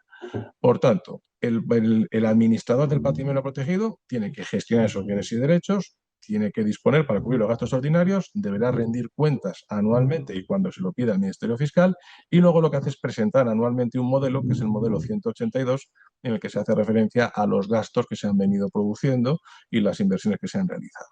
Por lo demás, la supervisión del patrimonio protegido corresponde siempre al Ministerio Fiscal, que en cualquier momento puede reclamar que se dé cuenta de lo que se ha venido haciendo hasta ese momento. La constitución de patrimonio protegido también se comunica al registro civil y se inscribe en el registro donde está inscrito el nacimiento de la persona, también para que se pueda producir el conocimiento por parte de la persona. Y por último, el constituyente podrá establecer cuáles son el destino de esos bienes una vez que se produzca el fallecimiento de la persona beneficiaria del mismo. Y como creo que voy un poco justo de tiempo, voy a pasar a los testamentos en los que intervienen herederos o personas en situación de discapacidad. A ver, en cuanto a los testamentos, es tan variada la casuística como personas puedan pasar por una notaría. Así que aquí vamos a limitarnos un poco a una regla general para que tenga un conocimiento básico de cuál es el panorama básico. Entonces, cuando planteamos una herencia en la que concurren hijos, me imagino que todos hemos oído hablar de las legítimas, esa herencia va a dividirse en tres partes ideales que conforman los 3/3 de la herencia. Lo que llamamos la legítima estricta, una tercera parte de los bienes, que tiene que dejarse a todos los hijos por partes iguales, salvo que se les desherede y salvo que luego veremos. Un segundo tercio, que es el que llamamos el tercio de mejora, que es el que podemos repartir como queramos entre los descendientes, así que se lo puedo dejar a un hijo sí y no a otro. a los nietos y no a los hijos en proporciones desiguales. Y por último, la libre disposición. El tercio de libre disposición es el que nos permite hacer con nuestro patrimonio lo que tengamos por conveniente. ¿Qué ocurre con este panorama general? Si yo me planteo una herencia en la que tuviera 2 hijos, a modo de ejemplo, y con un patrimonio de 90 euros, yo dividiría esos 90 euros en 3 partes iguales. 30 de legítima estricta, 30 de mejora, 30 de libre disposición. Como regla general, la legítima estricta a los 2 hijos por partes iguales. Por tanto, 15 para cada uno de ellos. Y a partir de ahí, 30 para el tercio de mejora, que puedo repartir a favor de hijos o descendientes, y 30 al tercio de libre disposición. ¿Qué nos permite el Código Civil? El Código Civil lo que nos permite es, cuando alguno de los hijos se encuentra en situación de discapacidad, dejarle íntegramente la herencia a esa persona con situación de discapacidad, es decir, gravar incluso la legítima de los demás hermanos y dejárselo todo. Pero no se le deja todo de una manera enteramente libre, sino sujeto a lo que se llama un fideicomiso de residuo, que significa que la persona con discapacidad que recibe toda la herencia puede, en vida, utilizar esos bienes, venderlos, disponer de ellos.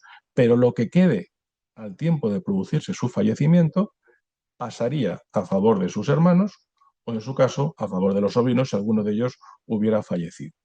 Es decir, en esta norma estamos protegiendo al máximo a la Vale, persona. nada, es que te habíamos dejado de escuchar unos segundillos, pero nada, ya se te escucha. No sé por dónde se habrá quedado cortado. Nada, han sido segundos de nada, o sea Vale, que bueno, pues puedes estaba continuar. precisamente con esta figura del fideicomiso de residuo, es decir, le dejamos al hijo con discapacidad la totalidad de la herencia. Si en vida lo consume, consumido queda, pero lo que quede al tiempo de su fallecimiento pasaría a favor de los hermanos o a favor de los sobrinos si alguno de ellos hubiera fallecido con anterioridad. Evidentemente, esta norma protege en grado sumo a la persona con discapacidad, pero plantea un problema de orden familiar que también hay que valorar adecuadamente, y es que los hermanos quedan postergados hasta que se produzca el fallecimiento del que está en situación de discapacidad, con los problemas que eso puede producir en cuanto a la convivencia. De hecho, es relativamente frecuente que se pase al extremo contrario. Es decir, hay padres que optan por dejar al hijo en situación de discapacidad lo mínimo imprescindible, la legítima estricta, y dejar todo lo demás a favor de los hermanos con un encargo que es más moral y familiar que puramente jurídico, que consiste en cubrir las necesidades y ocuparse de su hermano pues hasta el último de sus días. Para que se pueda dejar toda la legítima a favor de un hijo, no es preciso ni siquiera resolución judicial o administrativa. Basta con que el testador alegue situación de discapacidad, y de hecho lo que prevé el Código Civil es que si lo impugnara el hermano, le correspondería a este probar que no existe la situación de discapacidad. ¿De acuerdo? Y una última cuestión que se nos plantea en esta medida de los testamentos, y se apuntó con anterioridad con referencia al defensor judicial, aunque yo lo enfoco en la figura del contador partidor.